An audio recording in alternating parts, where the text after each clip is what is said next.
Hello friends, स्वागत है आप सभी का हमारे इस यूट्यूब चैनल हिंदी साहित्य में। आज के इस वीडियो लेक्चर में हम लोग देखेंगे एक हिंदी कहानी हरी बिंदी, जिसकी की लेखिका मृदुला गर्ग हैं। इस कहानी में उन्होंने एक आधुनिक नारी का चित्रण किया है। वो नारी जो कि अपने डेली के दाम्पत्य जीवन से परेशान हो चुकी है, उसकी घुटन से वो उब चुकी है और उससे बाहर निकलना चाहती है। तो चलिए शुरू करते हैं आज का वीडियो और देखते हैं ये कहानी हरी बिंदी। उम्मीद है ये कहानी आप लोगों को ज़रूर पसंद आएगी, तो इस वीडियो को पूरा लास्ट तक देखें। आँख खुलते ही आदतन नज़र सबसे पहले कलाई पर बंधी घड़ी पर गई। सिर्फ 6:30 बजे थे। उसने फ़ौरन दोबारा कसकर आंखें बंद कर ली और इंतज़ार करने लगी कि अब पलंग चरमराएगा और आवाज़ आएगी, उठना नहीं है क्या। पर जब कुछ देर चुप्पी बनी रही तो आंखें खोलकर देखा बिस्तर पर वह अकेली है। अरे हाँ, रात ही तो राजन दिल्ली गया है, याद ही नहीं रहा। तो अब उठने की कोई जल्दी नहीं है। उसने ढेर सारी हवा गालों में भरकर लंबी सांस छोड़ी और पूरे बिस्तर पर लोट लगा गई। दूसरे सिरे पर जाकर मुंह पर बाँह रखकर लेटी तो कानों में घड़ी की टिक टिक बज उठी। वह मुस्कुरा दी। उसे कलाई पर घड़ी बांधकर सोने की आदत है। रोज राजन चिढ़कर कहता है, यह क्या सारी रात कान के पास टिक टिक होती रहती है, इसे उतारो न। उसने मुंह पर से बाँह हटा ली, तकिया खींचकर पेट के नीचे दबा लिया और लंबे चौड़े पलंग पर बाहें फैलाकर औंधी लेट गई। ओह, सुबह देर तक सोने में कितना आनंद आता है। राजन होता है तो सुबह 6, 6:30 से ही खटर पटर शुरू हो जाती है।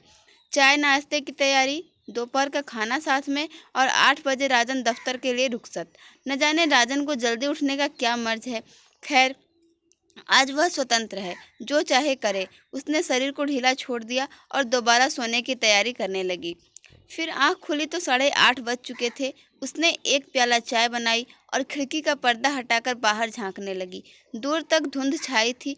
आज जरूर बरसात होगी, उसने सोचा। उसे धुंध बहुत भली लगती है। जब मालूम नहीं पड़ता वहाँ कुछ दूर पर क्या है तो अनायास आशा होने लगती है कि कोई अनुपम और मोहक वस्तु होगी। मैं भी खूब हूँ, उसने मुस्कुराकर सोचा। मुझे धुंध में खुलापन लगता है और सूर्य के प्रकाश में घुटन।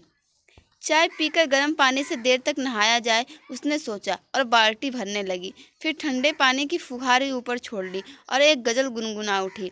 बड़े तौलिए से खूब रगड़कर बदन पोंछा। आज एक अद्भुत स्फूर्ति और उत्साह का अनुभव हो रहा है। नीले रंग का कुर्ता और चूड़ीदार पजामा पहना तो नीले रंग की बिंदी माथे पर लगाने को हाथ बढ़ गया। फिर न जाने क्या सोचकर उसे छोड़ दिया और बड़ी सी हरी बिंदी लगा ली। राजन होता तो कहता, नीले पर हरा क्या तुक है। उसने दर्पण में दिख रही अपनी प्रतिच्छाया को जबान निकालकर चिढ़ा दिया। कहा, तुक की क्या तुक है, और खिलखिलाकर हंस पड़ी। दराज खोली तो नज़र चांदी की बाली पर पड़ गई। उठाकर कानों में लटका ली। विवाह के बाद से पहननी छोड़ दी थी, नकली है ना, और ज़रूरत से ज़्यादा बड़ी, राजन कहता है। एक पुराना बैग हाथ में ले झपट कर बाहर निकल आई। बरामदे में मुंडू बैठा आराम से सिगरेट फूंक रहा था राजन की। उसे देखते ही हथेली में छिपा बड़ी संजीदगी से बोला, खाना क्या बनाऊं? कुछ नहीं, उसने कहा। नहीं खाएंगे, तुम्हारी छुट्टी। मुंडू की घबराई सूरत देखकर हंस पड़ी और बोली, मेरा मतलब जो तुम्हें अच्छा लगे बना लो, तुम्हें ही खाना है, चाहे खाओ चाहे छुट्टी मनाओ। बिना यह चिंता किए कि ठीक कहाँ जाएगी, क्या करेगी, वह सड़क पर कुछ दूर चलती चली गई। बस इतना जानती है कि आज का दिन यूं ही नहीं जाने देगी। कुछ तय करने से पहले बारिश शुरू हो गई। उसने कुछ दूर भागकर टैक्सी को आवाज़ लगाई और भीतर घुसकर सोचने लगी, जब टैक्सी ली है तो कहीं न कहीं जाने को कहना पड़ेगा। जहांगीर आर्ट गैलरी, उसने जो सबसे पहले मुंह में आया कह दिया। गैलरी में किसी आधुनिक चित्रकार की प्रदर्शनी हो रही थी। विशेष कुछ समझ में नहीं आया, पर आनंद अवश्य आया। आज कुछ भी करने में आनंद आ रहा है। एक चित्र के आगे वह काफ़ी देर खड़ी रही। देखा पूरे कैनवास पर रंग बिरंगी रेखाएं इधर उधर दौड़ी चली जा रही हैं। अरे, उसने सोचा, यह तो बिल्कुल मेरे कुर्ते की तरह है। वह जोर से हंस पड़ी, इतनी जोर से कि पास खड़ा एक दढ़ियल उसे घूरने लगा। कहीं यही तो चित्रकार नहीं है बेचारा, जरूर चित्र अत्यंत त्रासद रहा होगा। उसने चेहरा गंभीर बनाया और दढ़ियल के पास जाकर विनम्रता से कहा, सॉरी, और बाहर निकल आई। बाहर आकर ख्याल आया, हो सकता है वह कलाकार न हो, उद्योगपति हो। दो किस्म के इंसान ही दाढ़ी रखने का साहस कर सकते हैं, कलाकार और सामंत। सामंत अब रहे नहीं, उनका स्थान उद्योगपतियों ने ले लिया है। तब तो दिन भर यही सोचता रहेगा उसने सॉरी क्यों कहा, उसमें भी नफ़े की गुंजाइश ढूंढता रहेगा। वह दूने वेग से हंसती। फिर देखा बारिश थमी हुई है, पर आकाश अब भी काफ़ी गुस्सैल नजर आ रहा है, पूरा बरसा नहीं। उसने सोचा और फिर सड़क थाम ली। सड़क के किनारे रेस्तरां देख याद आया कि काफ़ी जोर से भूख लगी है। भीतर जाकर चटपट आदेश दे दिया, एक गर्मा गर्म आलू की टिक्कियाँ और एक आइसक्रीम। एक साथ बैरे ने आश्चर्य दिखाया। हाँ, कोई एतराज़ है? जी नहीं, लाया। उसे ठंडा और गर्म एक साथ खाना भला लगता है, कहते हैं दांत खराब हो जाते हैं। कितना चटपट काम हो गया आज। राजन कहता है तो बढ़िया जगह बैठकर आराम से खाने की सूची देखने के बाद सोच विचार कर आदेश दिए जाते हैं। खाकर बाहर निकली तो सोचा पास किसी सिनेमा घर में पिक्चर देख ली जाए। किस्मत से अंग्रेजी की पुरानी मजाकिया पिक्चर मिल गई, डैनी के की। राजन कहता है कि न जाने तुम्हें डैनी के कैसे पसंद है, मुझे तो उसके बचपने पर हंसी नहीं आती, पर उसे आती है, खूब आती है। फिर हंसी पर हंसी आती है, कभी कभी बेबात आती है, जैसे आज। पिक्चर के दौरान वह आज और दिनों से ज़्यादा ठहाके लगा रही थी।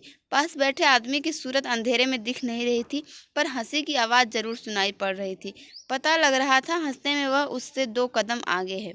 अदाकार की एक खास बेचारगी की मुद्रा पर वे इतनी ज़ोर से हंसे कि उनके हाथ आपस में टकरा गए। सॉरी कहने के इरादे से एक दूसरे की तरफ मुड़े, पर माफ़ी मांगने के बजाय एक ठहाका और लगा गए। उसके बाद हर बार यही हुआ। हंसी आने पर वे अनायास एक दूसरे को देखते और मिलकर हंसते। खेल खत्म होने पर एक साथ बाहर निकले तो देखा 4:30 बजे ही काफ़ी अंधेरा हो चला है। आकाश यूं तना खड़ा है कि अब बरसा। कितना सुहावना दिन है, उसने अपने पड़ोसी से कहा। सुहावना? उसने कुछ अचरज से कहा। या बेरंग? हाँ, कितना सुहावना बेरंग दिन है। वह हंस पड़ा। समझता हूँ, सूरज यहाँ रोज निकलता है, पर धुंध कभी कभी होती है। 8 महीनों में आज पहली बार। अब मानसून शुरू हो जाएगी। हाँ, आज खूब बरसेगा, उसने कहा। फिर अनायास जोड़ा, कॉफ़ी पियेंगे? जरूर। हल्की हल्की फुहार पड़नी शुरू हो गई तो दोनों भागकर सामने वाले रेस्तरां में जा घुसे। उसने बाल झटक दिए और बोली, आपका छाता कहाँ है? छाता? हाँ, आप लोग हमेशा छाता साथ रखते हैं ना। वह ठहाका मारकर हंस पड़ा। इंग्लैंड में, उसने कहा। कॉफ़ी मंगाकर दोनों सामने काले पड़ आए, समुद्र को देखते अपने अपने ख्यालों में खो गए। सहसा उसकी आवाज़ सुनकर वह चौंकी। आप क्या सोच रही हैं? यह जानने के लिए पेनी का खर्चा करने को तैयार हूँ, वह कह रहा था।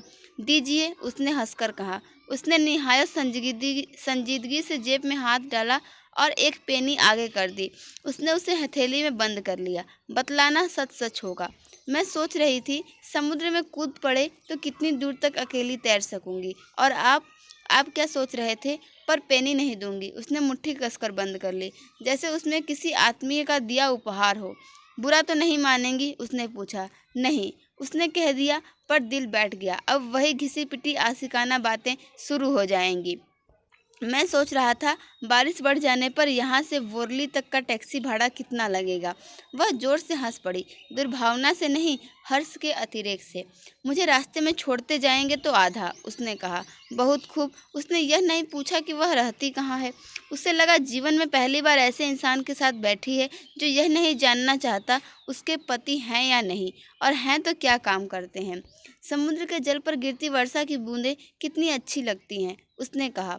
कुछ देर दोनों चुप रहे। प्रशांत महासागर पर जब जहाज जाता है तो उसके अग्रभाग से चिरता जल चांदी की तरह चमकने लगता है, अतिथि ने कहा। क्यों? शायद फोस्फोरेसेंस के कारण। आपने कभी नहीं देखा? नहीं, मौका मिले तो देखिएगा। आप बहुत घूमे हैं? उसने हल्की ईर्ष्या के साथ पूछा। बहुत, वह याद करके मुस्कुरा रहा था। सबसे अच्छी जगह कौन सी लगी? जब जहाँ हुआ, वह हिचकिचाहट के साथ मुस्कुराया। पता नहीं वह समझे या न समझे।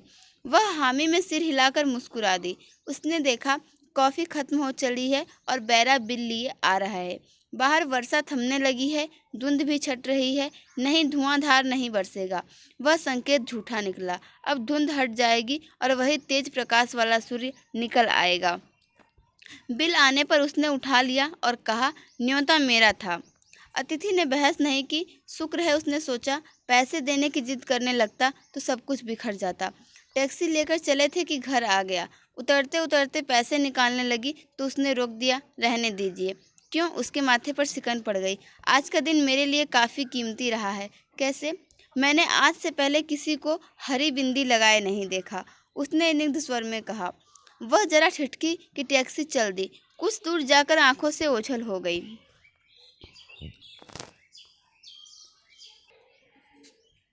तो फ्रेंड्स, ये थी आज की कहानी हरी बिंदी। आप लोगों को कहानी पढ़कर ये समझ में आ गया होगा कि इस कहानी का शीर्षक हरी बिंदी क्यों रखा गया, और उम्मीद है आपको कहानी पसंद आई होगी। Thank you for watching this video.